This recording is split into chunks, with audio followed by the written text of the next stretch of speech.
انتظار الفرج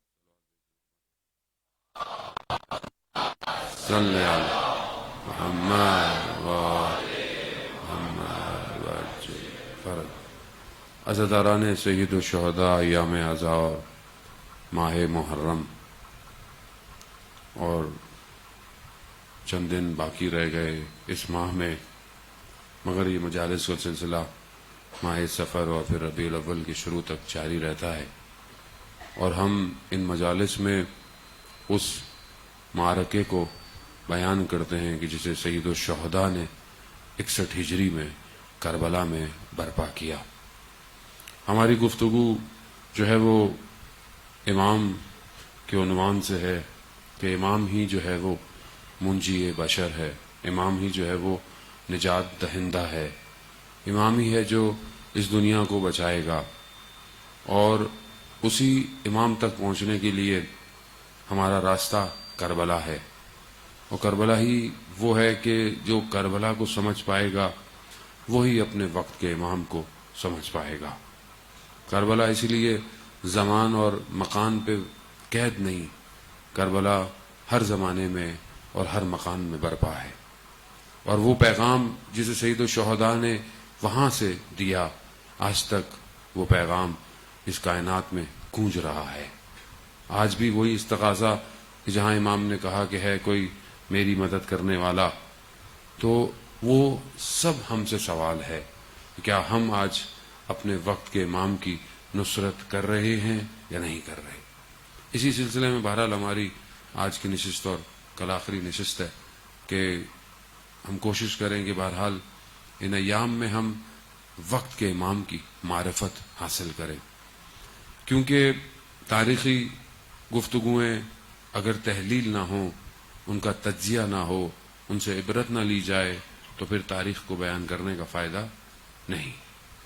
ہم یہ دیکھیں جب تاریخ کو بیان کریں ہم کہاں کھڑے ہوئے ہیں تاریخ میں، ہم اپنے آپ کو جب وہاں رکھیں گے تو دیکھیں گے کہ ہمارا کیا کردار ہونا چاہیے تھا اور آج ہمارا کردار کیا ہے۔ دو طرح کی رکاوٹیں ہیں امام تک پہنچنے کے لیے، یعنی یہ دو رکاوٹیں ہیں کہ جن کے اندر پھر ساری رکاوٹیں ہیں۔ انسان اگر اپنے مد مقابل کو نہ پہچانے کہ اس کے مقابلے میں کون ہے تو وہ کبھی بھی اپنی بیٹل جیت نہیں سکتا۔ کوئی بھی کھلاڑی اگر اس کے مقابلے میں کھیلنے والا کوئی نہ ہو تو کبھی بھی وہ اپنے کمالات کو، اپنی طاقت کا اظہار نہیں کر سکتا۔ یعنی مد مقابل میں روبرو کسی کا ہونا ضروری ہے کسی بھی کام کی کامیابی کے لیے۔ اگر آپ کے سامنے کوئی نہیں ہے تو آپ کبھی بھی محنت نہیں کرتے۔ اگر کلاس میں کمپٹیشن نہ ہو تو بچہ جو ہے وہ کہتا ہے جانے دیں، کیا فرق پڑتا ہے، کون سا کچھ مل رہا ہے۔ لیکن بچے کے اندر پازیٹو کمپٹیشن، نیگیٹو نہیں، پازیٹو کمپٹیشن ایجاد ہو تو یہ رشد کرتا ہے۔ پلیئر بیڈمنٹن کھیلنے والا صرف دیوار پہ مارتا رہے تو تھک جائے گا، روبرو اس کے جب کوئی ہوگا تو وہ اتنا ہی اچھا کھیلتا ہے۔ اسی لیے امام خمینی رضوان اللہ تعالی علیہ فرماتے ہیں کہ دشمن کا ہونا ضروری ہے، اگر دشمن نہیں ہوگا تو تم رشد کیسے کرو گے۔ دشمن کون ہے، دشمن ہے بھی یا نہیں ہے۔ ہم اپنی زندگیوں میں ایسے ہی گزار رہے ہیں، ہمیں پتہ ہی نہیں، ہمیں پتہ ہے کہ ہمارا دشمن کون ہے اصلی۔ تو دو دشمن ہیں انسان کے، یہ دو دشمن ایک اس کے ظاہر میں ہے اور ایک اس کے باطن میں ہے۔ ظاہری دشمن جو سب سے بڑا ہے، جسے قرآن کہہ رہا ہے عدو مبین ہے تمہارا، یعنی کھلا اور آشکار دشمن ہے، اور اس نے قسم کھائی ہے، یعنی دشمن یہ خود کہہ رہا ہے خدا سے کہ جب اسے نکالا گیا تو کہا میں جو ہے وہ اغوا کروں گا، جیسے پروردگار تو نے مجھے اغوا کیا، حالانکہ خدا نے اسے اغوا نہیں کیا تھا، خدا نے اسے امر دیا، اس نے امر کو انجام نہیں دیا اور پہچانا نہیں اس کو، لیکن اس نے کہا کہ میں اغوا کروں گا ساری مخلوقات کو سوائے عبد صالحین کے، وہ جو صالح ہیں ان کے علاوہ میں باقی سب کو اغوا کروں گا۔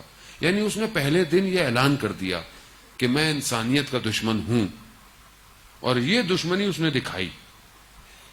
یہ ایک دشمن ہے.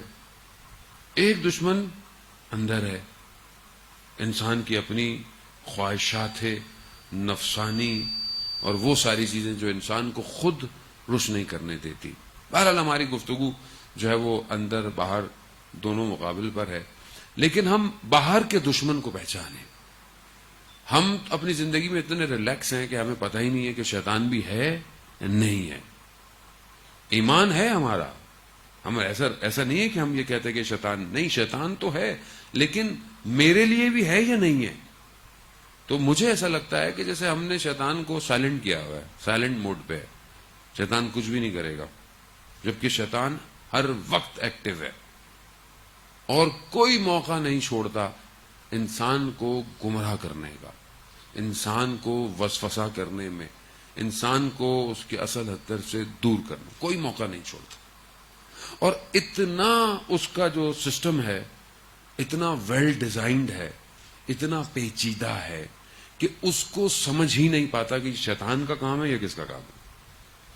کیوں اتنا پیچیدہ ہے؟ کیوں اتنا اس نے اپنے کام کو اتنا زبردست بنایا ہوا ہے اس کے حساب سے کہ انسان دھوکہ کھا جاتا ہے؟ کیوں؟ کیونکہ اس نے 6000 سال عبادت کی ہے. بعض روایات کہتی ہیں کہ صرف 4000 سال میں اس نے 2 رکعت نماز پڑھی ہے. یعنی کتنی ریاضت کی اس نے، کتنی اس نے محنت کی ہے. اور یہ 1000 سال یہ والے نہیں ہیں، اس ٹائم سورج وورج نہیں تھا، وہ 1000 سال شاید وہی والے ہیں جو اس عالم کے ہیں. تو کتنی اس نے عبادت کی، کتنا یعنی اس کی جو آدمی جتنی ریاضت کرتا ہے اتنے کمالات حاصل کرتا ہے، چاہے نیگیٹو لے چاہے پازیٹو لے. وہ ہمارے آباء و اجداد سے واقف ہے. شیطان ہمارے آباء و اجداد سے، یعنی میرے دادا کیا تھے، کیا کرتے تھے، کون سے ان کے اندر نقائص تھے، کون سی اچھائیاں تھیں، سب جانتا ہے. میرے وجود میں اندر ہے، اسے پتا ہے اس کی کمزوری کیا ہے، اسے پتا ہے کہ یہ کیسے گرے گا، یہ کہاں سے اس کو گراؤں. کتنا ویل اسٹرکچرڈ ہے اس کی پورا لشکر ہے، اس کی پوری فوج ہے. اور روایات بیان کرتی ہیں کہ ایک مومن کے لیے جو اس کا لشکر ہے اس کی تعداد عرب کے 2 بڑے قبیلوں کے برابر ہے، ایک مومن کے لیے. اب آپ گھبرا جائیں گے کہ مولانا ہمیں تو آج تک پتہ ہی نہیں تھا شیطان بھی کوئی ہے یا نہیں ہے، ہم نے تو اس کو کبھی لفٹ ہی نہیں کرائی. عزیزان محترم، یہی مسئلہ ہے کہ جب تک دشمن کی شناخت نہیں ہوگی کیسے آگے بڑھیں گے. سامنے سے آنے والا شخص پتہ ہی نہیں ہے دوست ہے یا دشمن ہے، اور اس سے بڑا تو کوئی ہے ہی نہیں جس نے خود کہا ہے کہ میں تمہارا دشمن ہوں.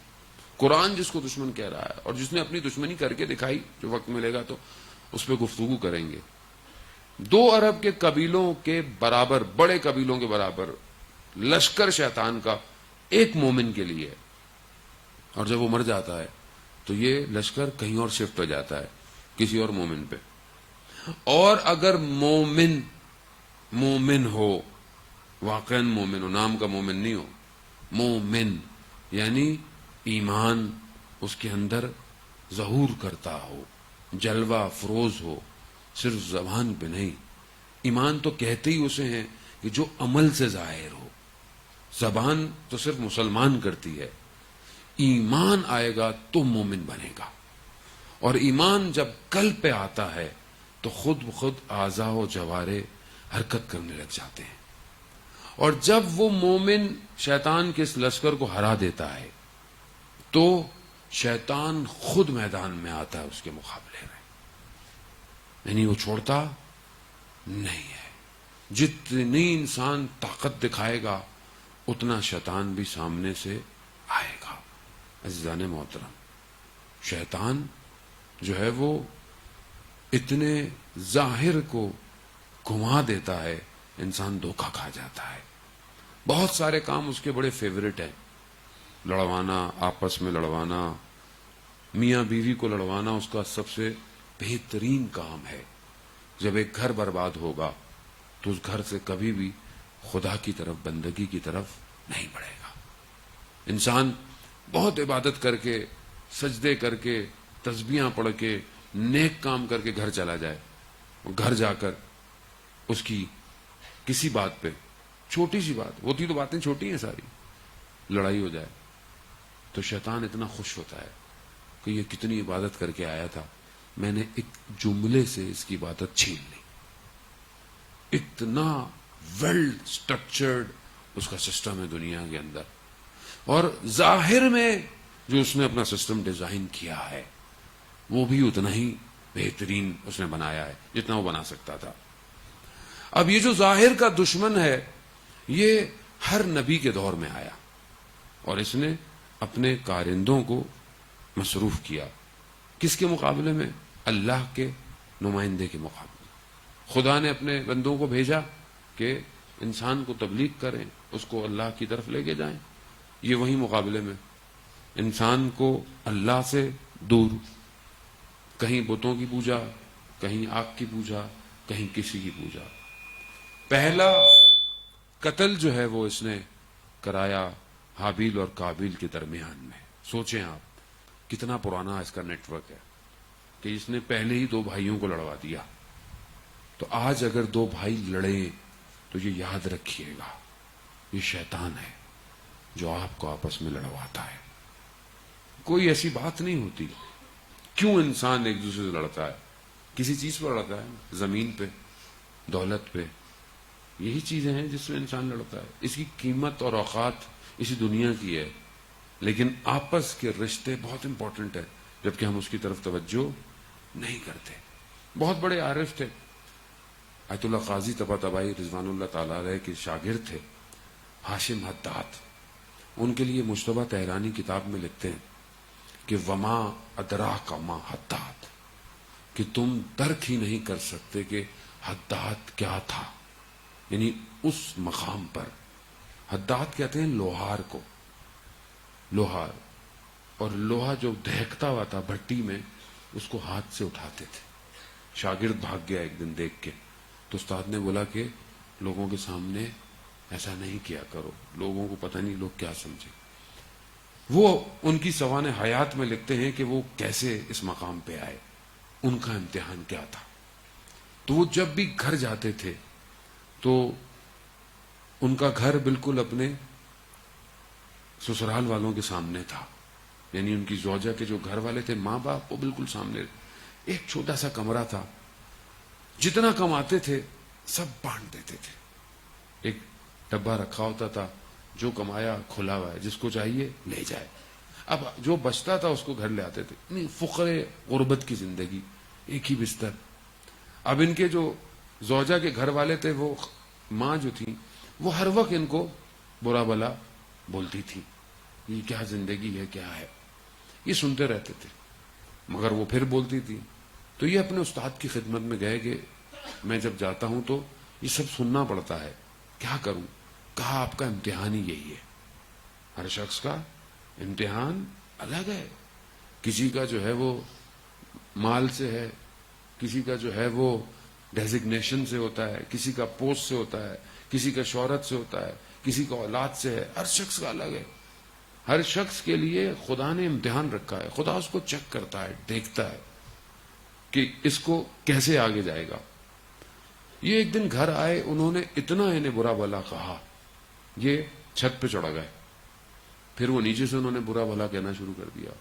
یہ بھاگے، کربلا میں رہتے تھے. اس وقت کربلا اتنا پھیلا ہوا نہیں تھا، جنگل تھے اطراف میں. یہ نکلتے نکلتے باہر نکلے اور جنگل کی طرف. تو انہوں نے کیا محسوس کیا کہ ان کا وجود، ان کا نفس ان کے بدن سے نکل کر باہر آ گیا، تجرد نفس کر گیا، جو کہ بہت بڑا کمال ہے اس عرفان کے اندر کہ انسان اپنے نفس کو خود دیکھ رہا ہو. انہوں نے اس حالت میں جب اپنے آپ کو اور کائنات کو دیکھا تو ایک عجیب لذت محسوس کی. عجیب معاملات ان کو نظر آئے اور یہ خود اپنے آپ کو دیکھ رہے ہیں کہ یہ خود کیا ہے. تو انہیں نظر آیا کہ یہ جو کام ہوا ہے کتنا بہترین ہوا. یہ جب اس کیفیت سے واپس آئے تو یہ اپنے گھر میں اپنی زوجہ کی والدہ کے پاؤں میں پڑ گئے اور کہا آپ کا بہت شکریہ، وہ کہیں میرا شکریہ کیوں کر رہا ہے؟ کہا آپ کو نہیں پتا آپ کی وجہ سے میں کس کمال پہ پہنچ گیا. عزیزان محترم، ہمیں بعض اوقات پتا نہیں چلتا، خدا امتحان لے رہا ہوتا ہے. اب شیطان نہیں چاہتا کہ یہ شخص، یہ جوان خدا کی بارگاہ میں سجدہ کرے اور عبادت کے مراحل کو طے کرے. اس لیے وہ پوری کوشش کرتا ہے، ایکسٹرنل، باہر سے بھی اور اندر سے بھی پوری طاقت لگاتا ہے. یعنی ایک شخص کے لیے، ایک جوان کے لیے آج پورا اس نے میڈیا بنایا ہوا ہے.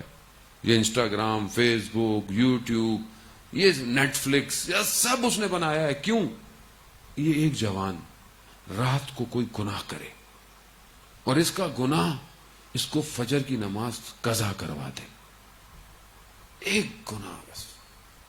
اب ہم ساری رات باتیں کرتے رہتے ہیں، بیٹھتے رہتے ہیں، فجر سے پہلے سو جاتا ہے. فجر ہو گئی، ہمیں اس کی قیمت کا پتہ ہی نہیں. شیطان کو پتا ہے اس کی قیمت کیا ہے. ایک شہید اپنے وصیت نامے میں لکھتا ہے کہ جب میں صبح اٹھا اور سورج نکل چکا تھا، کہا اس سے تاریک دن میری زندگی میں نہیں تھا جس دن میں نے سورج کو دیکھا. تو خدا نہ خواستہ آج ہماری زندگیوں میں تو ایسا نہیں ہے کہ ہم صبح اٹھیں اور سورج نکلا ہوا ہو.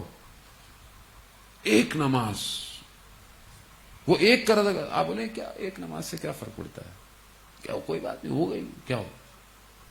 ایک شخص آیا، امام جعفر صادق علیہ السلام، اللہم صلی علی محمد وآل محمد وعجل فرج. امام کی خدمت میں آیا، امام سے استخارہ کرایا کسی کاروبار پہ جانے کا. استخارہ برا آیا. کچھ عرصے کے بعد واپس آیا، کہا وہ مولا وہ استخارہ تو برا ہے لیکن میں تو چلا گیا اور مجھے تو بہت فائدہ ہوا، فائنینشلی بہت میرا منافع ہوا. امام نے کہا اچھا، فلانی جگہ فلانے روز فجر کی نماز قضا ہوئی تھی؟ کہا دنیا کے سارے خزانے جمع کر لو، اس ایک نماز کی قیمت ادا نہیں کر سکتے. لیکن ہم زندگی میں ہر چیز ہوا، اہمیت ہی نہیں ہے ظاہر. کیوں؟ کیونکہ پتہ ہی نہیں کہ قضا کرانے والا دشمن کون ہے. جب آپ دشمن کو پہچانیں تو آپ الرٹ ہوں. آپ دشمن کو کیسے گرائیں گے؟ جب آپ اٹھ کر نماز پڑھیں گے. یعنی آپ اس کو ہرائیں. آپ کو پتا تو ہو وہ کیوں آپ کو اتنی طاقت لگاتا ہے. آپ اس کو ہرائیں. وہ کبھی نہیں چاہے گا آپ قرآن کی تلاوت کریں. بہانے لوگوں بزی کرے گا، آپ کو مصروف کرے گا. یہ ادھر ٹائم ہے، ادھر ٹائم ہے، واٹس ایپ کے میسیجز پڑھنے کا بہت وقت ہے، فیس بک کے اسٹیٹس پڑھنے کا بہت وقت ہے، لیکن قرآن کی تلاوت بڑا مشکل. کیوں؟ نفس، عادت نہیں ہے نا نفس کو. یہ کیا کر رہے ہیں ہم؟ آہستہ آہستہ اپنے آپ کو دور کر رہے ہیں اس راستے سے جس راستے پہ ہمیں جانا ہے. اور شیطان پوری طاقت لگا کر ایک شخص کو، ایک قوم کو، ایک ملت کو آہستہ دور کر رہا ہے. اس کا ہدف ہی یہی ہے کہ یہ تیار نہ ہو کسی طریقے سے. تو ہم اس کو پہچانیں کہ اس نے تاریخ میں کیا کیا. ظاہر میں اس نے کیا کیا؟ ہر نبی کے مقابلے میں آیا. پہلے قتل سے لے کر حضرت نوح کے دور میں لے کر لوگوں کو برگلایا. لوگ پتھر مارتے تھے حضرت نوح کو اتنا کہ وہ ہر روز لہو لہان ہو جاتے تھے اور بے ہوش ہو جاتے تھے. ہر روز. یعنی دین کے لیے انبیاء نے کتنی قربانیاں دی. ہمارے لیے دین بڑا آسان ہو گیا، اس لیے ہمیں اتنی اہمیت ہی نہیں ہے.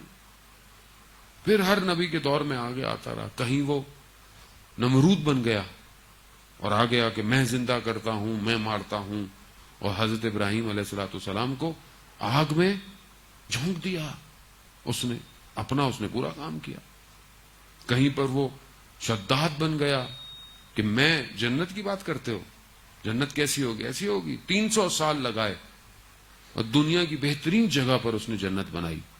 بہترین پتھروں کے اندر محل جیسے اس نے سنے ہوئے تھے. لیکن جب اس کے دروازے پہ پہنچا تو ایک شخص کو پایا. کہا تم کون ہو؟ تمہیں تو میں نے اس سے پہلے یہاں دیکھا ہی نہیں تھا. کہا میں ملک الموت ہوں، روح قبض کرنے آیا ہوں. تو کہا اچھا مجھے اتنا تو موقع دے دو میں اندر چلا جاؤں. نہیں, ایک پاؤں ایک گھوڑے کی اس میں تھا اور اگلا پاؤں ہوا میں تھا, روح قبض کر لی, لیکن اپنا اس نے کام پورا کیا. قارون حضرت موسیٰ بنی اسرائیل کے دور میں خزانے اتنے کہ اس کی چابیاں جو ہیں وہ جانوروں پہ لگی ہوتی تھیں, اور وہ کہتا تھا کہ اسے میں نے خود کمایا ہے. اس کو کچھ مل گیا تھا علم کیمیا, جس سے اس نے جو ہے وہ چیزوں کو جو ہے وہ سونے میں تبدیل کر دیا تھا. فرعون انا ربکم الاعلی, میں رب ہوں سب سے بڑا, دعویٰ کیا. بنی اسرائیل کے ساتھ کیا کیا؟ قید, مردوں کو مار دو. بچوں کو جب اسے پتا چلا کہ کوئی بچہ مجھے کرے گا, ماؤں کے پیٹوں میں بچوں کو مار دو, عورتوں کو جو ہے وہ قید کر لو. فرعون نظام کس کا تھا؟ شیطان. آ رہا ہے آ رہا ہے آ رہا ہے, اور آتے آتے آتے آتے آتے شکلیں بدلتا رہا بدلتا رہا بدلتا رہا. اسلام کے مقابلے میں آیا, ہار گیا. اس نے بولا اب کیا کریں؟ آخری پیغمبر آ گئے. جب نور پیغمبر اکرم حضرت محمد مصطفیٰ صلی اللہ علیہ اللہم صلی علی محمد وآل محمد, جب نور مکہ کی طرف آیا, جب شیاطین نے بتایا شیطان کو جا کر کہ ہم دیکھ رہے ہیں کہ مکہ میں کچھ ہو رہا ہے, تو یہ خود آیا, تو حضرت ابراہیل نے اسے آنے سے منع کر دیا, منع کر دیا, تم یہاں نہیں جا سکتے. اب کیا کرتا؟ آخری پیغمبر آ گیا, آخری نبی آ گیا, دین کامل ہو گیا, دین کامل کر دیا. یوم اکملت لکم دین, آج دین کامل ہو گیا, نعمتیں تمام ہو گئی, ولایت کا نظام دے دیا گیا. اس نے اب پوری طاقت لگائی, پوری طاقت, جتنے اس نے پیچھے کام کیے تھے تاریخ میں سب کو جمع کیا, اور 50 سال کے اندر مسند رسول پہ آ کے بیٹھ گیا. کیسا کام کیا, کہاں کہاں سے ہوتا ہوا آیا, کتنے اس نے اندر سے اندر کے روڈ اور ٹنل بنائے, جگہیں بدلتا ہوا آیا اور آ کر بیٹھ گیا. اور کیا کہا کہ کوئی وحی نہیں آئی, سب بنی ہاشم کا ڈھونگ تھا. حلال کو حرام, حرام کو حلال کر دیا. سب وہ جو اس نے پیچھے کیا تھا شکل بدل کے آ گیا. اسے پتا تھا مقابلے آؤں گا یہ پھر مار دیں گے. مسلمان کے مقابلے میں اس زمانے میں جو بھی آؤں گا, اسلام کی حکومت پھیل چکی تھی, روم کے امپائر تک پہنچ چکے تھے آگے پیچھے. کیا کریں؟ امت دھوکہ کھائے, غافل ہو. کام کیا, اس نے محنت کی, لوگوں کے اوپر کام کیا, لوگوں کو سلایا, قوم سو گئی, اور ایسا شخص آ گیا قوم سو رہی, سوتی رہی. اب اتنے نہج پر مشکل کہاں تھی؟ اگر ایک شخص کوئی خراب ہو, ایک شخص نشے کرے, ایک خدا نہ خواستہ گناہ کرتا ہو, تو وہ تو اس کے اکیلے کے لیے ہے, وہ اپنے گھر میں کرے, کیا فرق پڑتا ہے کسی کے اوپر؟ نہیں. کوئی ایک اکیلا شخص کسی ایک جگہ کر رہا ہو وہ اس کے لیے ہے, لیکن اگر کوئی شخص ایسا گناہ کرے کہ نظام حدود الہی ٹوٹ رہے ہوں, تو وہاں کیا کیا جائے؟ خاموش بیٹھا جائے, خاموش رہا جائے. کیوں؟ حدود الہی کو توڑا جا رہا تھا. یہ گناہ اکیلے کا گناہ نہیں تھا, اب یہ گناہ میں پوری امت ملوث ہو رہی تھی, ہر چیز گناہ کے اندر. اب اس کے مقابلے میں کون آئے جہاں 1,24,000 پیغمبروں کی محنت جو ہے وہ ہوا میں جا رہی ہو؟ کون آئے گا؟ وہی آیا. السلام علیکہ یا وارثہ آدم صفوت اللہ, السلام علیکہ یا وارثہ نوح نبی اللہ, السلام علیکہ یا وارث عیسیٰ روح اللہ. یعنی سب نبیوں کا وارث کربلا آ گیا. یہ معرکہ چھوٹا نہیں ہے. یہ جو ہم سمجھتے ہیں کہ بس ایک واقعہ ہو گیا ختم, آپ روئیں گھر چلے جائیں, نہیں. یہاں سارے انبیاء کی محنت جمع ہوئی, یہاں اس نے پورا ڈیزائن کر کر نیٹ ورک کو اسٹریٹجیکل لوگوں کو خرید کے نفسوں کو خرید کے یہ نظام بنایا کہ بس اب اسلام ختم, آخری پتہ ہے یہ, ختم, پھینکو اسلام ختم ہو جائے گا. مگر وہاں پر اللہ کے ولی نے جو معدن الرسالہ, جن کے گھر مختلف الملائکہ, وہ آیا, اس نے بھی کربلا کو ڈیزائن کیا. امام کو کربلا لایا نہیں گیا, امام نے کربلا بلایا ہے ان کو, آؤ. یہ امام نے کربلا, ایسا نہیں تھا امام گزر رہے تھے پر رک گئے معاملہ ہو گیا, نہیں, امام نے کربلا کے مقام پر بلایا, آؤ. باقیوں سے تم کیا لڑو گے, میرا 6 مہینے کا بیٹا تمہارے چہرے سے نقاب کھینچ لے گا. یہ ہے کربلا. اگر آج یہ کربلا وقت کے یزید کا نقاب نہ اتارے تو قصور کس کا ہے, کربلا کا یا ہمارا؟ ہم نہیں سمجھے کربلا کو. امام نے کربلا میں ایسا معرکہ کیا کہ قیامت تک کے لیے یزیدیت کے قدم اکھاڑ دیے. اور امام نے کہا کہ مثلی, میرے جیسا, یہ نہیں کہا کہ اس سے, نہ, امام نے سسٹم دے دیا کہ اب جب بھی اس جیسا آئے گا تو پھر میرے جیسے اس کے مقابلے میں آئیں گے. اور یہی آج پوری دنیا کو پیغام ہے عزیزان محترم. حسینیت سے ٹکرانا, یہ دنیا آج کتنے اس نے دیکھے, کتنے پاپڑ بیلے, کتنے چند 100 سالوں کے اندر کتنا اس نے اس خطے کو پورا کیپچر کرنے کی کوشش کی. کبھی برٹش اترے, کبھی یہ اترے, کبھی رشین اترے, کبھی امریکن اترے. یہ انہوں نے پوری کوشش کی اپنی. آپ کے سامنے جتنی بھی اسٹریٹجیز بنا لی, کتنی محنت کی, کیا پلاننگ لے کے وہ پچھلے کئی سالوں سے جو وہ چل رہا تھا, کیا کام کیا. اور لیکن ایک مرد مجاہد نے آخر ان کی ساری پلاننگوں کو جو ہے وہ بالکل برباد کر دیا. ایک مرد مجاہد, ایک شخص ایسا آیا کہ جس نے ان کی ساری 100 سالہ پلاننگ کا پورا رخ موڑ دیا. اور وہ کیا کہتا ہے, تم ہمیں رونے والی قوم کہتے ہو. یعنی کہتے ہیں یہ لوگ روتے ہیں, یہ تو روتے ہیں مجلسوں میں. کہا تم ہمیں رونے والی قوم کہتے ہو, ہم نے انہی آنسوؤں سے 2500 سالہ بادشاہت کو اکھاڑ پھینکا ہے.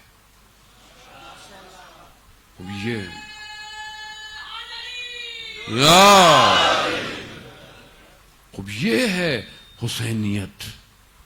یہ مر نہیں سکتی, کبھی بھی ختم نہیں ہو سکتی, یہ وجود کے اندر ہے. وہ جہاں اتنی طاقت میں جب بھی آئے گا, یہاں ہمیشہ یہی حسینی کھڑا ہو جائے گا.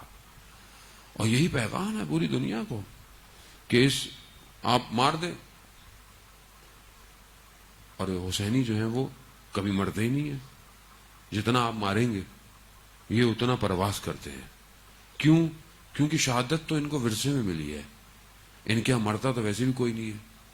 آپ جتنا ان کو بم دھماکوں سے اڑائیں, آپ ایسے مار دیں, ویسے نہیں مرتا. قرآن کہہ رہا ہے گمان نہ کرو یہ مردہ ہے بلکہ زندہ ہے. اور جب یہ اس طرح مار دیا جاتا ہے تو یہ اور طاقتور ہو جاتا ہے, اور یہ جو ہے وہ کائنات کے اندر محیط ہو جاتا ہے, اور یہ آ کر اپنے لوگوں کی مدد کرتے ہیں. عزیزان محترم, یہ راستہ سخت ہے مگر یہی ایک راستہ ہے زندہ رہنے کا. اگر ہم چاہتے ہیں کہ ہم اپنے وقت کے امام تک پہنچیں تو یہی کربلا ہے, یہی ابتدا ہے, انتہا ظہور ہے. اس تک جانے کے لیے یقیناً آپ کو بڑی قربانیاں دینی پڑیں گی. آپ کو ہو سکتا ہے پتھر بننا پڑے, اور آپ کے اوپر کوئی پاؤں رکھ کے جائے تو آپ کو بننا پڑے گا. آپ کو اپنا حصے کا کام اپنے زمانے میں کر کے جانا ہے. جتنے بھی لوگ پہلے ہم سے بزرگ جوان شہید ہو گئے وہ اپنے حصے کا کام کر کے گئے. ان شہداء کے خونوں کے قطروں کی وجہ سے آج ہماری جانیں محفوظ ہیں. یہ ان کے خونوں کے قطرے ہیں جس کی وجہ سے آج یہ آزاداریاں ہوتی ہیں, آج یہ سب کچھ ہو رہا ہے. وہ اپنے اوپر لے گئے اور اپنے خون کے قطروں سے قوم کے درخت کی آبیاری کر گئے، اور آج یہ جو ثمر نظر آ رہا ہے یہ ان کی وجہ سے ہے، ہمارا کوئی کمال نہیں۔ اسی کو ہم نے آگے لے کر جانا ہے، اس وقت کے امام تو آج کے اس یزیدیت کے نظام کو پہچانے۔ یہ وہی کرے گا جو اس یزید نے کیا تھا، جو اس فرعون نے کیا۔ یہ سب ایک ہی ہیں، یہ شکلیں بدل کر، نام بدل کر، نظام ایک ہی ہے۔ یعنی کیا؟ یعنی حلال کو حرام کر دو، جو حلال ہے اس کو حرام کر دو، جو حرام ہے اسے حلال کر دو، حدود ختم کر دو، خدا کی عبادت سے دور کر دو، خود نمائی، خود آزادی کا نعرہ لگاؤ، آزاد کرو انہیں قوم پرستی میں لگاؤ، انہیں لسانیت میں لگاؤ، انہیں ٹکڑوں میں بانٹو۔ کیوں؟ جتنے یہ ٹکڑے ہوتے رہیں گے اتنا دیر ہوگی اس ایک کے آنے میں۔ وہ یہی کر رہا ہے پچھلے کئی سالوں سے، کہیں قوموں کو آپس میں لگا دیا، قوموں کے اندر بھی قومیں بنا دی اس نے، اس کے اندر بھی قومیں ہیں، الگ الگ ہیں۔ ہم جب اپنی ذات کے مسائل میں پھنسے ہوتے ہیں، یہی پھنسا ہوتا پھر ہمیں قوم میں بھی نظر آتا ہے کہ جب ایک شخص اپنے گھر میں پھنسا ہوا ہے، اپنی فیملی میں پھنسا ہوا ہے، اپنے خانوادے کے اندر پھنسا ہوا ہے، میں بہتر ہوں، میں اچھا ہوں، میں بڑا ہوں، میں یوں ہوں، میں وہ ہوں، تو یہ میں اس کی جو ہے یہ پھر اس کی قوم میں بھی آ جاتی ہے۔ میں یوں ہوں، میں فلانا ہوں، میں فلانا ہوں، یعنی اسی کے اندر ڈویژن ہو جاتے ہیں۔ پھر فلانا کہتا ہے وہ زبان کا ڈفرنس ہے، وہ کہتا ہے میری زبان الگ ہے، اس کی زبان الگ ہے، یہ الگ ہے۔ اس کو بانٹو۔ الگ ہونا مضحکہ نہیں ہے، رشت ہے، الگ قوم، الگ کلچر، الگ فرہنگ، لیکن کمال یہ ہے کہ سب کا ہدف ایک ہی ہے۔ اس ایک ہدف تک بڑھنا کمال ہے۔ اس ایک ہدف تک بڑھنے کے لیے کوئی رنگ اور قوم اور نسل امتیاز نہیں ہے خدا کے ہاں۔ اس کے ہاں صرف تقوی معیار ہے کہ جو جتنا متقی ہوگا اتنا اس کی بارگاہ میں پرواز کرے گا۔ تو ہم یہاں پر باہر نکلے، اپنی ذات سے باہر نکلے، پہلی بات ہے، اور اس دشمن کو پہچانے کہ جو اندر ٹکڑے کروا کر باہر خوش ہو کے مزے لے رہا ہے، اس کے مقابلے میں آئیں، نہ کہ آپس کے مقابلے میں لگے ہوں۔ سب مل کر اس کا مقابلہ کریں۔ آج یزیدیت کے نظام میں کیا ہے؟ کون سا اس نے سسٹم بنایا ہے؟ کیا کیا ہے اس نے آج پوری دنیا کے اوپر؟ وہ کسی کا دوست نہیں ہے، یہ نہ سمجھیں کہ بہرحال وہ ویسٹ میں رہنے والا جو ہے وہ اس سے اس کو محبت ہے، کسی سے اس کو، اصل وہ انسانیت سے اس کو محبت نہیں ہے، دشمن ہے انسانیت کا۔ جہاں پر وہ اتنے قتل و عام اور غارت کر رہا ہو پوری دنیا میں، اس سے آپ اچھی چیز کیا محسوس کریں گے؟ یہ دھوکہ ہے ہمارے ذہنوں میں جو ڈالا جاتا ہے کہ ہم ویسٹ گئے، ہم نے جو ہے وہ اسلام دیکھا، مسلمان نہ دیکھا۔ یہ دھوکہ ہے، یہ جھوٹ ہے۔ جا کے دیکھیں ان کے باطن میں، جا کر کون سا اسلام؟ درندے ہیں وہ، وحشی اور حیوانیت پائی جاتی ہے ان کے اندر۔ اتنے کیمرے لگے ہوئے ہیں جس کی وجہ سے وہ آپ کو اخلاق ظاہری نظر آتا ہے۔ آپ کیمرے بند کر دیں، آپ دیکھیں ابھی جو امریکہ کے اندر حال ہوا کووڈ کے اندر، دکانوں کو توڑ توڑ کر۔ انسانیت کہاں گئی جب بولا کہ اب لاک ڈاؤن ہونے والا ہے تو اٹھا کر ساری چیزوں کو؟ کون سی انسانیت تھی؟ یہاں پہ بھی لاک ڈاؤن ہوا، کہیں لوگوں نے دکانیں توڑی، لوگ گھسے اندر۔ کیوں؟ اخلاق باطن میں ہے، وہاں اخلاق کیمروں کی وجہ سے ہے۔ بند کر دیں سارے کیمرے، آپ کو الگ پتہ چل جائے گا۔ ظلم اور جبر، یہ بربریت، یہ جتنا فساد ہے، چاہے وہ شخصی ہو، چاہے وہ اقتصادی ہو، چاہے وہ جس طرح کا ہو، گھر کا ہو، یہ سب وہیں کی نشت ہے۔ یہ کون لکھتا ہے؟ یہ ڈرامے، فلمیں کون لکھ رہا ہے؟ کون سا اندر کا انسان ہے جو اس حیوانیت کو لکھ رہا ہے؟ کون ہے؟ کون ہے ہمارے لوگوں کو؟ ہیری پوٹر، کیا لوگوں نے لائن لگ کی کتاب خریدی ہے، شیطانی الہام ہے، پتہ ہی نہیں کسی کس طرف لے کے جا رہے ہیں انسانیت کو ہمارے لیے۔ مگر وہی بہت اچھا ہے، بس وہاں چلے جائیں زندگی بہت اچھی ہو جائے گی۔ کیا اچھی ہوگی؟ برابر میں بیٹھا ہوا شراب پیے گا، آپ کچھ نہیں کہہ سکتے۔ اور یہاں گھر کے سامنے کوئی آ جائے، بچوں کے منہ میں آنکھوں میں کیا پٹیاں رکھیں گے؟ کیا کریں گے آپ؟ جہاد کر رہے ہیں جو لوگ رہ رہے ہیں، آسان نہیں ہے وہاں پر۔ اچھے لوگ بھی ہیں، ایسا نہیں ہے کہ ہمارے لوگ بہت بہترین جوان پائے جاتے ہیں ان معاشروں میں۔ کیوں؟ کیونکہ اپنے سامنے خلا دیکھتے ہیں، اپنے سامنے برائی ظاہر میں دیکھتے ہیں. یہاں پہ بھی ایسا نہیں ہے کہ یہاں کچھ نہیں ہے, سب برابر ہو چکی, پوری دنیا ایک جیسی ہو گئی ہے. یہاں پہ سب ڈھکا چھپا ہے, سب یہاں پہ بھی وہی ہے لیکن ڈھکا چھپا ہے, چھپ چھپ کے ظاہر میں نہیں ہوتا. وہاں سب ظاہر ہے. میں نے خود اپنے سامنے لوگوں کو روڈوں میں گرتا ہوا دیکھا ہے اور مجھے افسوس آیا انسانیت کے اوپر کہ خدا نے اسے کیا بنایا تھا, اور یہ تھوڑی دیر کی لذت اور نشے کی خاطر اپنے آپ کو حیوان سے بدتر کر رہا ہے. یہی وجہ ہے کہ پروردگار قرآن میں ارشاد فرماتا ہے کہ ہم نے انہیں آنکھیں دی ہیں لا یبصرون بہا, ان آنکھوں سے دیکھتے نہیں ہیں. ہم نے انہیں کان دیے ہیں لا یسمعون بہا, یہ اپنے کانوں سے سنتے ہی نہیں ہیں. ہم نے ان کو قلب دیے لا یفقہون بہا, یہ اس سے سوچتے ہی نہیں ہیں. اولئک کالانعام, یہ جانور ہیں, بل ہم اضل, بلکہ اس سے بھی بدتر ہیں. اولئک هم الغافلون, یہ غافل ہیں, غفلت کے اندر پڑے ہوئے ہیں. غفلت کے اندر ہے انسان, غفلت میں پڑا ہوا ہے. جس کو وہ سکسیس اور کامیابی سمجھتا ہے, ڈیفینیشن ہی الگ ہے کامیابی کی اسلام کے نزدیک اور دنیا کے نزدیک. یہ جو آج دنیا نے ایجوکیشن نظام کو بنایا ہوا ہے کہ یوں کامیاب ہو جاؤ, یہ کامیاب ہو جاؤ, 4 سال ڈگری پڑھو اور پھر آ کے غلام بنو, یہ پڑھو پھر نوکری کرو. کمپنی کون سی؟ Multi national. کیا کرے گی؟ نوکروں کی طرح چوسے گی خون. سسٹم کس نے بنایا؟ ڈگریاں کس نے بنائی؟ بکس کس کی ہیں ساری؟ ایجوکیشن کا سسٹم کس کا ہے جو پوری دنیا اکثر پڑھائی جاتا ہے؟ ہم بھی خوش ہوتے ہیں, باہر کی کتاب ہے آکسفورڈ کی.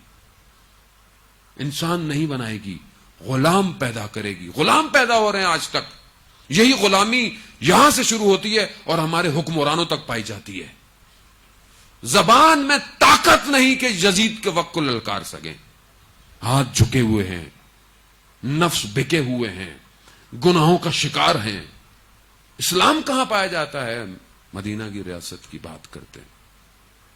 مدینہ کا میم بھی سمجھ میں آ جاتا تو کبھی بھی کسی فرعونیت کے آگے نہ جھکتے. یہ انسانیت کہاں سے لائے؟ جب کربلا سمجھ ہی نہیں آئے گی. یہی ہوگا, یہی ہوگا. دھوکہ, دنیا کو غافل رکھو, سراب میں لے کے جاؤ. عزیزان محترم, ایسے اگر ہم چلتے رہے تو ہم کیسے امام کی طرف بڑھیں گے؟ سمجھیں تو صحیح دشمن کر کیا رہا ہے, کیسا اس نے نظام بنایا ہے, کیسے ذہن پیدا کیے ہیں. آج ہمارے اندر بھی لوگ لبرل ہیں, اچھی خاصی تعداد لبرل ہے. یہ کیا دین آپ کو نجات دے گا, یہ دے گا, اس کی باتیں کرتے ہیں, اس کی باتیں کرتے ہیں, بس سب چلتا ہے, سب صحیح ہے. یہ سیکولرزم جو ہمارے ریلیجن میں آ گیا ہے اور ہر طرح آ گیا ہے, ہر جگہ پہنچا ہوا ہے کہ بس ظاہر اچھا ہو, بھائی یہ ہو, وہ ضرورت نہیں ہے, دین کو بس ایک کونے پہ رکھو. یہی تو کیا انہوں نے 1600 صدی میں جب رونسانس کا دور تھا. انہوں نے دین کے ساتھ, مسیحیت کے ساتھ کیا کیا, کرسچینٹی کے ساتھ کیا کیا. اتنا اس کو شدت سے اس کو بربریت دکھائی اس کی, اور اس کے بعد کہا کہ بھائی ایسا دین ہی نہیں چاہیے, اس کو سمیٹ دو. کہاں؟ صرف سنڈے کو, سنڈے کو صرف ریلیجن ہوگا, باقی 6 دن عیاشی, کچھ بھی کرو, آگے توبہ کر لینا. باقی دین صرف سنڈے کو, وہ بھی چرچ میں بس. اس میں بھی پبلک نہیں چاہتی. ہاں, میں بڑے بڑے چرچوں میں گیا ہوں دنیا میں, خالی ہے, لوگ نہیں آتے. گھبراہٹ دین سے, کس سے؟ اللہ کے. کون مقابلے میں ہے؟ شیطان ہے. ہم سمجھ ہی نہیں رہے کہ وہ اس نے اپنے چہروں کو, اپنے سسٹم کو ڈیزائن کر کر ہمارے سامنے لایا اور اپنی پوری طاقت کے ساتھ مقابلے پر ہے اور اپنے آخری معرکے کی طرف بڑھ رہا ہے کہ جہاں پر دجال آئے گا اور اللہ کے نمائندے کے مقابلے میں آ کر مقابلہ کرے گا. دجال جو شخص ہے وہ ایک الگ جگہ, لیکن جو فتنہ ہے وہ آج پوری دنیا میں موجود ہے. آج میڈیا کے ذریعے سے, آج ساری چیزوں کے ذریعے سے وہ ہر گھر میں موجود ہے, آج ہاتھ میں موجود ہے. دھوکہ اتنا ہے عزیزان محترم, میں بار بار یہ لفظ استعمال کر رہا ہوں, اتنا کورڈ ہے, اتنا کوٹڈ ہے, شوگر کوٹڈ, یعنی کڑوی چیز پہ مٹھے کی لیئر ڈال دو, پتہ بھی نہ چلے اندر کڑواہٹ ہے. اتنا شیطان کا نظام شوگر کوٹڈ ہے کہ ہمیں محسوس نہیں ہوتا کہ ہم جو کر رہے ہیں شیطان کے لیے کر رہے ہیں یا اپنے لیے کر رہے ہیں. یہ اس کو پہچاننے کی ضرورت ہے، اور آج کے نظام کو بہت دقیق پہچاننے کی ضرورت ہے کہ آج وہ جو تمدن سازی کر رہا ہے، یہ جو کلچر کریٹ کر رہا ہے، گلوبلائزیشن جو اس نے کر لی ہے کہ دنیا جو ہے وہ ایک ہے، بس ولیج ہے، گلوبل ولیج ہے، سب کی نیڈ ایک ہی ہے. وہاں پیزا کھایا جاتا ہے تو یہاں بھی پیزا کھایا جائے گا، وہاں برگر ہے تو یہاں بھی برگر ہے، وہاں یہ ہے، سب ایک جیسے کر دو، سب کی خواہشیں ایک جیسے کر دو، سارے نظام ایک جیسے کر دو. اب تو وہ ہر کسی کو جو ہے وہ سپائی کر رہا ہے، ہر کسی کے ساتھ ایک جاسوس موجود ہے، وہ اس کا فون، اس کی خواہشات، اس کی لائکس، وہ کہاں جاتا ہے. آپ فون بند کر کے دیکھ لیں، آپ بولیں فون بند ہے، آپ بند فون لے کر ٹیسٹ کر لیں، اور ٹیسٹ کیا گیا موبائل بند بھی ہے تو بھی جب آپ اس کو ایک مشین میں ڈالیں گے تو وہ بتائے گا یہ کہاں کہاں گیا تھا. اسی لیے اب نئے فونوں میں بیٹری اس نے نہیں نکال سکتے. پہلے تو آپ بیٹری نکال کے ہیرو بن جاتے تھے نا بہت، اب آپ بیٹری نکال ہی نہیں سکتے، فون یوں ہے، ختم، ہر وقت آن رہتا ہے وہ، آپ آف کر دیں، یہ دھوکہ نہ کھائیں، ہر وقت وہ سگنل بی ٹی ایس کو دیتا رہتا ہے، میں یہاں ہوں، میں یہاں ہوں. سرگوشیاں اس کی آپ کے ساتھ ہیں، آپ چاہیں بھی بھاگنا اس سے تو وسوسہ آتا ہے، ایک ٹچ کرنے میں کیا ہے، ایک تصویر دیکھنے میں کیا ہے، ایک دفعہ سننے میں کیا ہے. اس نے ذہن کو کنٹرول کر لیا. شیطان کا نظام ہے، اس کو آپ ہلکا سمجھ رہے ہیں، اس نے محنت کی ہے، اور ہم نے اس کے مقابلے میں کیا کیا. آج ہمارے پاس کون سا سسٹم ہے، ہم نے کیا ڈیزائن کیا، کوئی بیریئر ہیں، کوئی رکاوٹیں ہیں کہ وہ نہ آئے. ظاہری طور پر اپنے جوانوں کے لیے، ان کے لیے کوئی ایسے سسٹم ڈیزائن کیے یہاں کمیونٹی میں، سوسائٹی میں، کہ یہ جوان لڑکے اپنی خلوتوں میں گناہ کا شکار نہ رہیں، یہ سپورٹس میں جائیں، یہ فزیکل ایکٹیویٹیز میں انوالو ہوں، ان کے لیے کوئی ایسا کام ہو کہ یہ بزی رہیں، ان کے ساتھ گفتگو ہو، علماء کے ساتھ ان کی نشستیں ہوں. علماء کی مجلس میں بیٹھنا خود ویسی ثواب ہے. تو کیسے ہوگا یہ سب جب آپ کوئی ظاہر میں بیریئر تو ڈالیں. ہفتہ وار نشست ہے، نہج البلاغہ کے درس ہیں، دعائے کمیل ہوگی، یقیناً ہوتی ہوگی، لیکن ہم کہاں ہیں اس میں، ہمارا وجود کہاں ہے. دیکھیں، شیطان کے اس پورے سسٹم سے انسان خود نکل ہی نہیں سکتا، انسان میں طاقت ہی نہیں ہے. صرف اور صرف امام جو ہے وہ بچا سکتا ہے. بس امام سے جو متصل ہو گیا، امام اسے نکال کے لے جائے گا. کیوں؟ کیونکہ یہ امام میں نفوذ نہیں کر سکتا. اور امامت کا وہی سسٹم، وہ سسٹم ہے کہ جو اس یزید کے سسٹم کے مقابلے میں کربلا آیا، اور آج تک اسی نظام سے دشمن کو گھبراہٹ ہے، کسی سے گھبراہٹ نہیں ہے. دنیا جہان کے آپ نظام دے دیں اس کو، اسے کسی سے کوئی مسئلہ نہیں. آپ کے سامنے آج کل تو سر آنکھوں پہ لے رہے ہیں ان کو. کون ہے، کیسا نظام ہے جو ہمیشہ سے مقابلے میں آئے گا؟ جہاں پر حسینیت، امامت، جو خدا کا نمائندہ ہے، جو اس کو قبول کرے گا وہی اس کے مقابلے میں ہے، اور کوئی نہیں آئے گا. یہ سوچ لیں آپ، جتنا ہم اس کو اوپر لے کے جائیں گے اتنا ہم اس کے مقابلے میں آئیں گے، اور جو جتنا اس کے مقابلے میں آئے گا یہ اتنا اس کے مقابلے میں اسٹرانگ ہو کے آئے گا. مارکا بڑا ہے اجزان محترم، مارکا چھوٹا نہیں ہے. یہ جو کلیش ہوا ہے کربلا میں، یہ انبیاء کی محنت تھی، اور ادھر شیطان کا اپنا پورا نظام تھا، جو بہت بڑا کلیش تھا یہ. اور اس سے بڑا کلیش ہونے جا رہا ہے ظہور پہ. اس سے بڑا کلیش ہوگا کہ اس وقت سے لے کر اب تک شیطان جتنی ترقی کر سکتا تھا وہ کر چکا ہے. وہ جتنا اس نے اپنی سسٹم کو، اپنے لشکروں کو، اپنے نظام کو، چاہے وہ تعلیمی ہو، چاہے وہ فائنینشل ہو، چاہے وہ میڈیا ہو، اس نے طاقتور کر لیا ہے. اب وہ پوری طاقت کے ساتھ اس خطے پر اس جنگ کے لیے تیار ہے. اور اب دوسری طرف خدا کا نمائندہ اس مارکے کے لیے اپنے نظام کو وہیں لے کر جا رہا ہے. آنکھیں بند کرنے سے حقیقت چھپ نہیں سکتی. آپ آنکھیں بند کر کے بیٹھے رہیں, میرا کیا کام ہے, میرا کیا تعلق. مولانا آپ سو جائیں, بیٹھے رہیں. لوگ بیٹھے رہے, پہلے بھی ائمہ کے دور میں امام آئے, لوگ بیٹھے رہے, ہم بھی بیٹھے رہے. لیکن امام اپنے نظام کو تیار کر رہے ہیں, اور یہ پوری طاقت امام کی ہے کہ یہ جو آج آپ کو دنیا میں نظر آ رہا ہے جلوہ, یہ امام کی وہ طاقت ہے جو آج ان کو آگے لے کر آ رہی ہے. تو اب آپ ہمارے اپنے اوپر ہے, یا امام کی طرف, یا اب بولیں کہ نہیں مولانا ہم تو نہ ادھر ہیں نہ ادھر ہیں.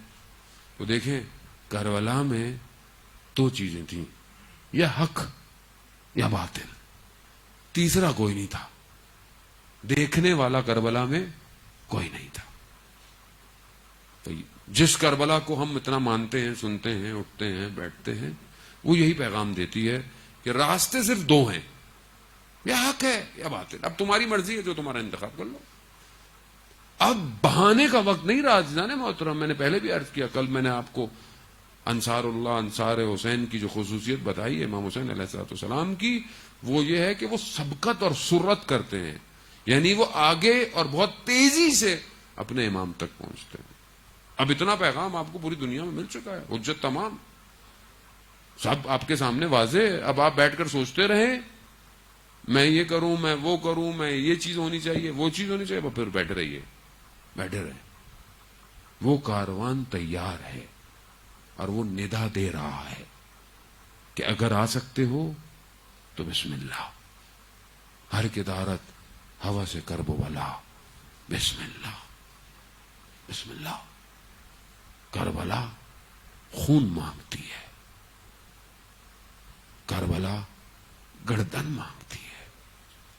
خوب بزل کر سکتے ہو, بسم اللہ, آؤ. عقل مانگتی ہے, پلاننگ مانگتی ہے, اسٹریٹجی مانگتی ہے, علمی جہاد مانگتی ہے. کر سکتے ہو, آؤ. سو جاؤ غافل ہو کے, وہ تو جاگ رہا ہے, صبح شام جاگ رہا ہے. اس کا نظام بہت پیچیدہ نظام ہے. اتنا اس نے غافل کیا ہوا ہے کہ ہمارے بڑے بڑے لوگ دھوکا کھا جاتے ہیں. آسان نہیں ہے. جو امام کے ساتھ متصل ہے وہی اس مد مقابل نظام کو ایکسپلور کر رہے ہیں, وہی بتا رہے ہیں کہ اس میں ضعف کیا ہے, اس میں کمزوریاں کیا ہیں. اور جو اپنے امام کے ساتھ ہے وہ یہ جانتا ہے وہ حق پہ ہے, اور سامنے والا باطل ہے, یہ کچھ بھی نہیں کر سکتا, کچھ بھی نہیں کر سکتا. جتنا یہ اپنے آپ کو دنیا میں دکھا دے کہ میں طاقتور ہوں, یہ کھوکھلا ہے, کھوکھلا ہے. اور جیت خدا کی ہے, خدا کا وعدہ ہے قرآن میں. تو ہم اپنے آپ کو اکوپڈ کریں ہر طریقے سے, اور اس ظاہری دشمن کو پہچانیں جو بہانوں سے شکلیں بدل بدل کر, کبھی رنگ کے حساب سے, کبھی لسانیت, کبھی نسل, کبھی جو ہے وہ گروہ, کبھی قوم کے نام پہ دھوکہ دینے کے چکر میں لگا رہتا ہے. یہ سب اس کا سسٹم ہے.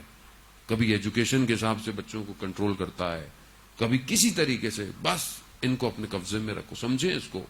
میرے پاس وقت نہیں ہے بہرحال اتنا زیادہ کہ میں آپ کو بہت زیادہ اس پہ اتنی ڈیٹیل جو ہے وہ کھولوں. میں تو آپ کو یہ خلاصے دیے ہیں ان علماؤں کی محنت کے جنہوں نے پتہ نہیں کتنے کتنے گھنٹے اس پر گفتگو اور باتیں کی ہیں, کتنے قلم جو ہے وہ لکھے گئے ہیں اس کے اوپر. میں بہرحال خلاصہ سے آپ کو دے کے جا رہا ہوں کہ اس نظام کو سمجھیں, شیطان کو سمجھیں, مد مقابل پہ ہے, اپنے اندر صلاحیت ایجاد کر مقابلہ کرنا ہے. اس کو امام کا ساتھ دیں. آپ ایسے کھڑے رہیں گے, مولانا کوئی وظیفہ بتا دیں, ہمارے لیے دعا کر دیں, ہمیں امام کی نوکری مل جائے. تو امام کی نوکری ایسے تو نہیں ملے گی, محنت کرنی پڑے گی. صبح و شام محنت کی ضرورت ہے, سجدوں کی ضرورت ہے, عبادتوں کی ضرورت ہے, توکل علی اللہ کی ضرورت ہے. یہ کریں گے تو امام کا ہے. بس آپ کی زحمت تمام. عزیزان محترم, شخص جو ہے وہ مسجد کوفہ کا خادم تھا, اور ان دنوں نجف کے کچھ قبیلوں میں لڑائی ہو گئی، جس کی وجہ سے کوفہ کے زائرین میں کمی آ گئی۔ یہ خادم تھا، لوگ آتے تھے، اس کی بھی مدد کرتے تھے۔ بات فقر پہ پہنچ گئی، غربت پہ پہنچ گئی، گھر میں فاقہ، تو اس نے جو ہے وہ امام سے متصل ہوا اور بڑا جو ہے وہ کہ مولا آپ میری حالت جانتے ہیں، لیکن اگر آپ چاہتے ہیں کہ میں اس پہ راضی رہوں تو اپنی زیارت کروا دیں، میں راضی ہو جاؤں گا۔ اب سوال ہی ایسا کیا، کہتا ہے میں رات کو مسجد کوفہ میں تھا، میں نے دیکھا کہ دو نورانی چہرے مسجد میں داخل ہوئے، ایک نور اتنا آیا اس نے میرا ہاتھ پکڑ لیا، اور اس کے ہاتھ میں ایک جہاں نماز ہے سفید رنگ کی، اور مجھے لے کر جو جگہ ہے جو امام علی جہاں پر بیٹھ کر قضاوت کیا کرتے تھے مسجد کوفہ میں، وہاں لے گیا میرا ہاتھ، اور دوسرا شخص ساتھ ساتھ ہے، کہا کہ مصلی بچھاؤ، میں نے وہ مصلی بچھایا، کہا انہوں نے نماز شروع کی، اور دوسرا شخص، لیکن نور اتنا تھا میں چہرے کو دیکھ نہیں پایا۔ پھر اچانک سے وہ سب ختم ہوا اور ایک کرسی لگ گئی، اس پہ امام بیٹھ گئے، اور امام نے مجھے کہا ہاں بتاؤ اپنی حاجت بتاؤ، جو تم چاہتے تھے وہ تو پوری ہو گئی، تم اپنی حاجت بتاؤ۔ کہتا ہے وہاں میں شرمندہ کہ میں کیا اپنی حاجت کہوں، ابھی میں یہی کہ میری حاجت تو یہی تھی، کہا ہماری حاجت تو پوری ہو گئی، ابھی میں سوچ ہی رہا تھا کہ سب ختم، وہی اندھیرا، وہی مسجد کوفہ، اور اس دن کے بعد سے میرے حالات بہتر ہو گئے۔ عزیزان محترم، وقت کا امام ہمارا منتظر ہے، لیکن ہم اس کو کبھی دل سے پکاریں تو خدا آپ کو صدا آئے گی۔ لوگ پوچھتے ہیں کہ ہم کیسے امام کو دیکھیں، کیسے امام ہمیں ملے گا؟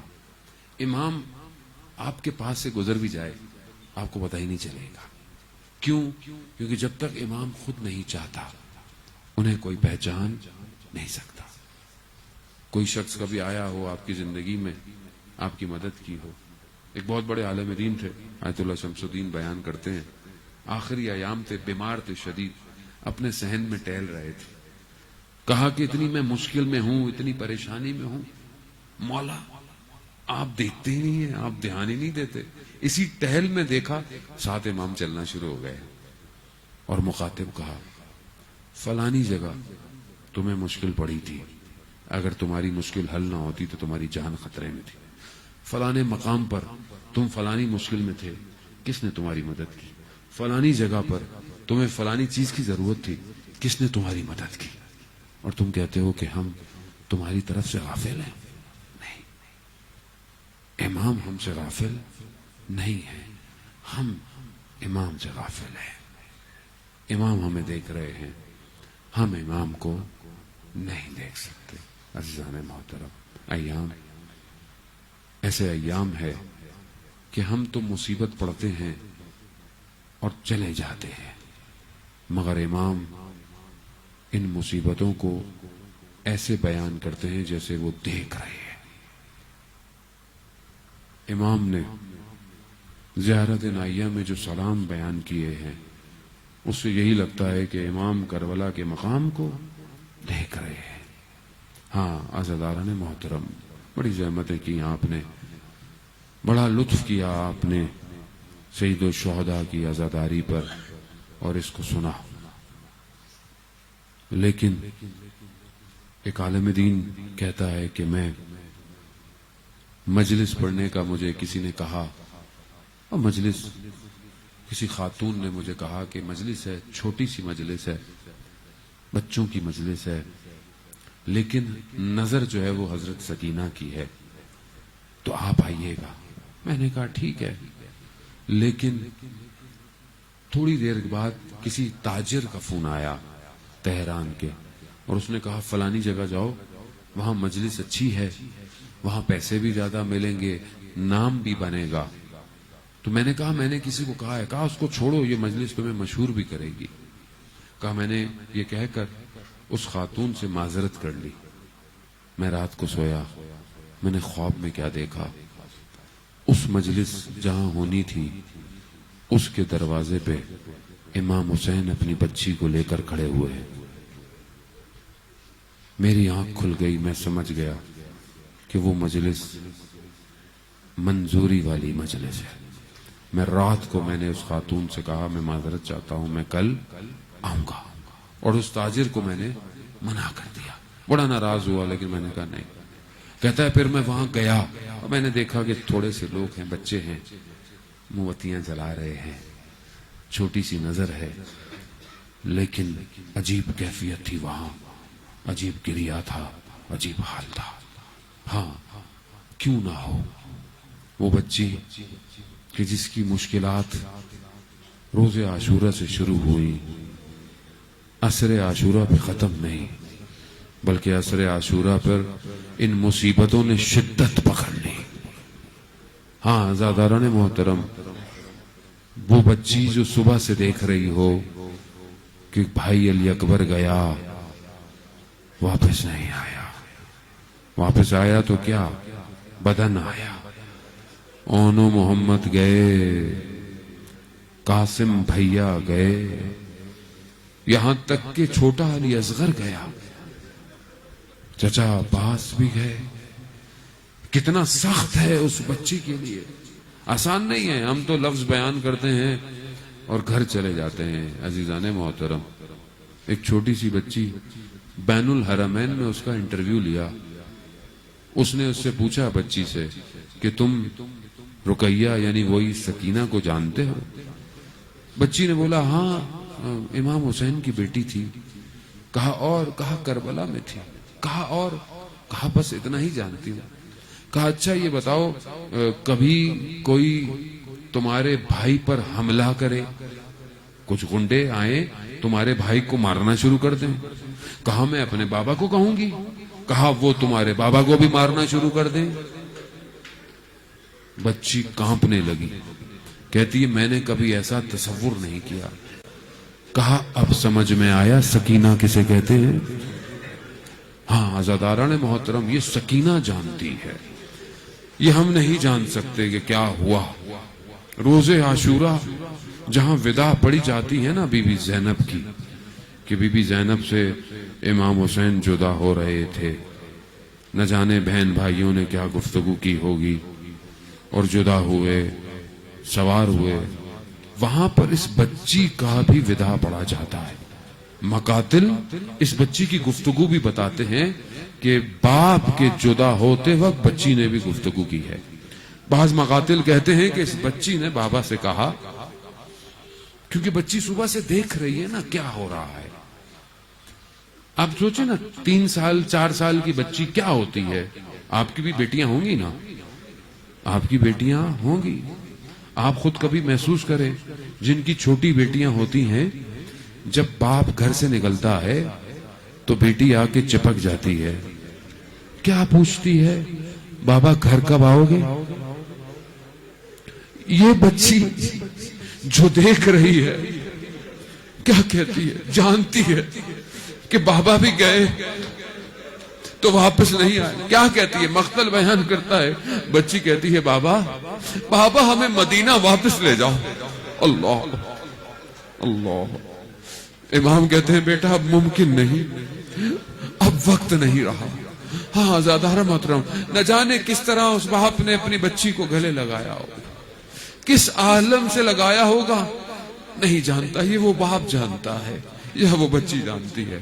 جدا ہوئے معاملے، روز عاشورہ کے مصائب آپ سنتے رہتے ہیں، میں اس کو آپ کو بعد میں بیان کروں گا، لیکن میں ان ایام میں یہ جو بچی اس کاروان کے ساتھ جا رہی ہے نا، کہ آپ نے سلام بھی سنا کہ جب پتھر آ رہے ہوں، اس طرح کی چیزیں آ رہی ہوں، لیکن آپ تصور کریں کہ جب کسی بچی کا کوئی یا کسی بیٹی کا کوئی مر جائے، اور وہ بھی باپ مر جائے اگر، تو کہتے ہیں بیٹی کے سامنے باپ کا ذکر نہیں کرو، بچی کا دل گھبرا جائے گا، اسے باپ یاد آئے گا۔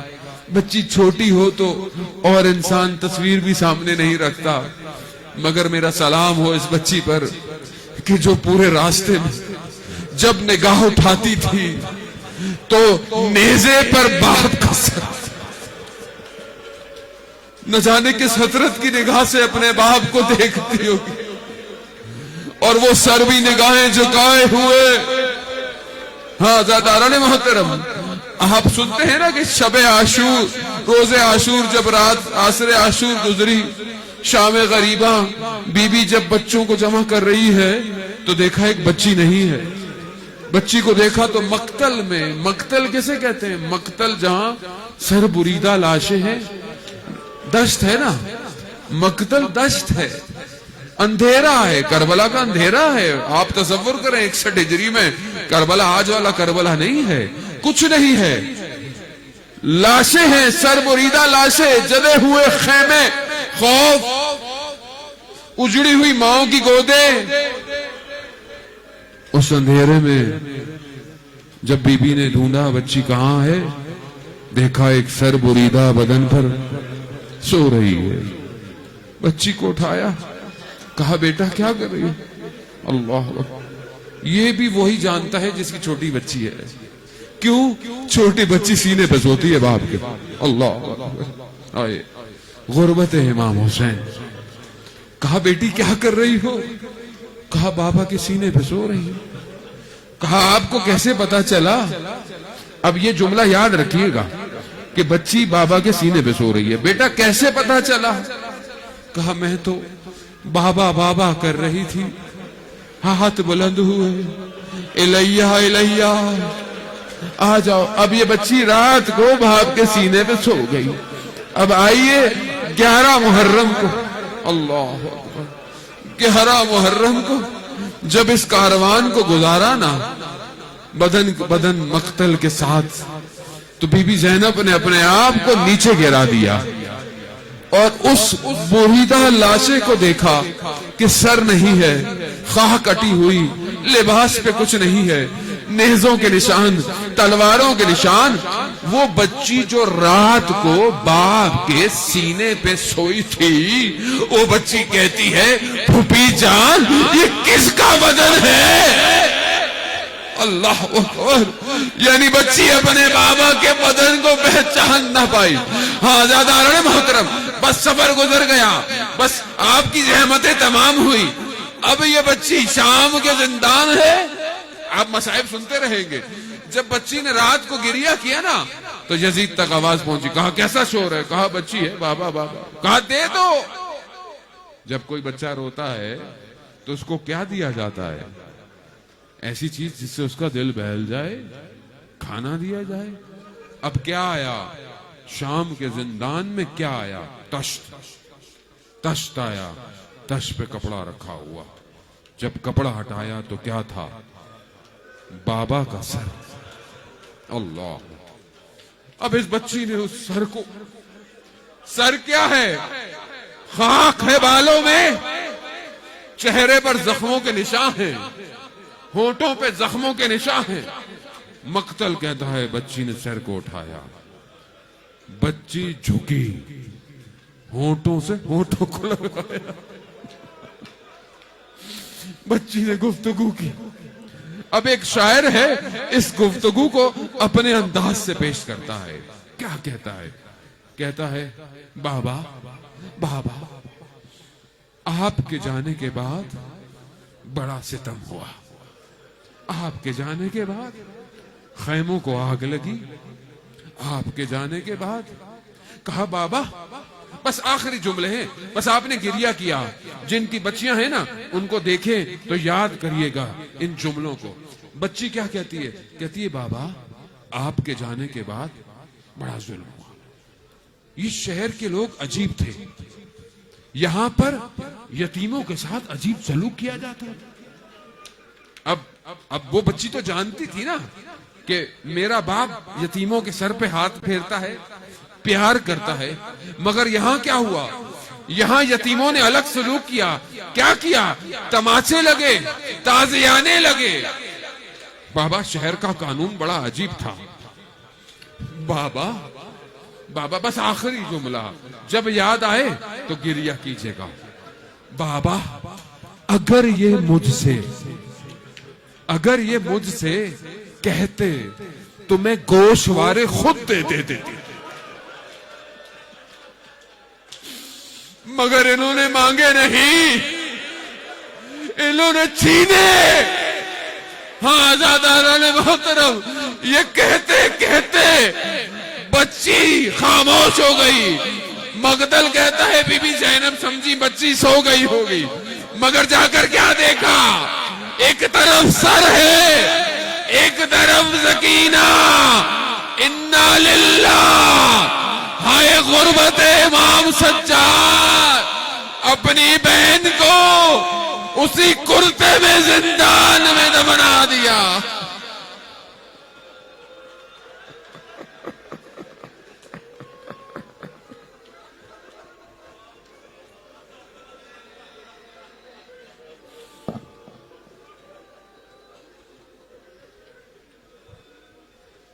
الا لعنت اللہ علی القوم الظالمین وسیعلم الذین ظلموا ای منقلب ینقلبون۔ پروردگار امام زمانہ کے ظہور میں تعجیل عطا فرما، ہمیں ان کے ناصروں ان کے مددگاروں میں شمار فرما۔ پروردگار ہمیں مقصد امام حسین کی سمجھنے کی توفیق عطا فرما۔ پروردگار ہمیں عزاداری کو بہترین طریقے سے انجام دینے کی توفیق عطا فرما۔ پروردگار جہاں جہاں ماتم، مجلس، جلوس، عزاداری ہو رہی ہے، ان سب کی جان مال، عزت، آبرو کی حفاظت فرما۔ پروردگار پاکستان میں آپس میں سب کو محبت اور بھائی چارے سے رہنے کی توفیق عطا فرما۔ فرقہ واریت کی اس آتش کو جو ہوا دے رہے ہیں پروردگار، انہیں ان کے شون مقاصد میں ناکام بنا۔ آپس میں محبت بھائی چارگی کے ساتھ پاکستان کی ترقی اور کامیابی میں کام کرنے کی توفیق عطا فرما۔ پروردگار مسلمان جہاں بھی اپنی آزادی کی جنگیں لڑ رہے ہیں انہیں کامیابی عطا فرما۔ اسلام کے اصل حقیقی دشمن کو پہچاننے کی توفیق عطا فرما۔ اسلام کے دشمنوں کو نیست اور نابود فرما۔ علماء اکرام، مراجع اکرام طول عمر و سلامتی عطا فرما۔ دین کی اس کام میں، تبلیغ میں جو بھی اپنا حصہ ڈال رہا ہے، جو بھی دین کی بقا کے لیے کام کر رہا ہے، چاہے وہ علماء ہوں، ذاکرین ہوں، سلام پڑھنے والے، مرثیہ پڑھنے والے، یہاں کام کرنے والے، سیکیورٹی والے، پولیس والے، رینجر والے جوان، جو بھی اپنے ڈیوٹی دے رہا ہے پروردگار انہیں اپنی بارگاہ سے اجر کثیر عطا فرما۔ پروردگار ہمیں حج، عمرہ اور زیارات کی توفیق عطا فرما۔ پروردگار جلد سے جلد اس بیماری اور وبا کو دنیا سے دور فرما، تاکہ ہم جا کر کربلا میں سید الشہداء کی زیارت کر سکیں۔ پروردگار ہمارے گھروں کو قرآن کے نور سے منور فرما۔ پروردگار ہماری خطاؤں، گناہوں کو ان ایام کے صدقے میں درگزر فرما۔ پروردگار اپنی رحمتوں، برکتوں کا سایہ ہمارے گھروں پر نازل فرما۔ آپس میں مومنین کو محبت اور اتفاق سے رہنے کی توفیق عطا فرما۔ اصل ہدف ظہور امام کی طرف بڑھنے کی توفیق عطا فرما۔ پروردگار جو بے اولاد ہیں انہیں اولاد صالح عطا فرما۔ جو بیمار ہیں، بہت سارے لوگوں کو مجھے نام دیے گئے، ان سب کو اور حاضرین کے اور جو علماء اکرام ہیں، مولانا علی رضا رضوی کا پیغام آیا تھا کہ وہ بہتر ہیں مگر بہرحال علیل ہیں، اور مولانا سبت حسن اور اس کے علاوہ جتنے بھی لوگ جو ہیں وہ اس وائرس کی وجہ سے مریض ہیں، پروردگار ان سب کو شفا کاملہ اور عاجلہ عطا فرما۔ پروردگار ہمارے گھروں میں ماؤں بہنوں کو حضرت سیدہ سلام اللہ علیہ اور بی بی زینب سلام اللہ علیہ کی سیرت پر چلنے کی توفیق عطا فرما۔ انہیں زینبی کردار ادا کرنے کی توفیق عطا فرما۔ اللہم ارزقنا زیارت الحسین فی الدنیا و شفاعتہ فی الآخرہ۔ ماتم حسین۔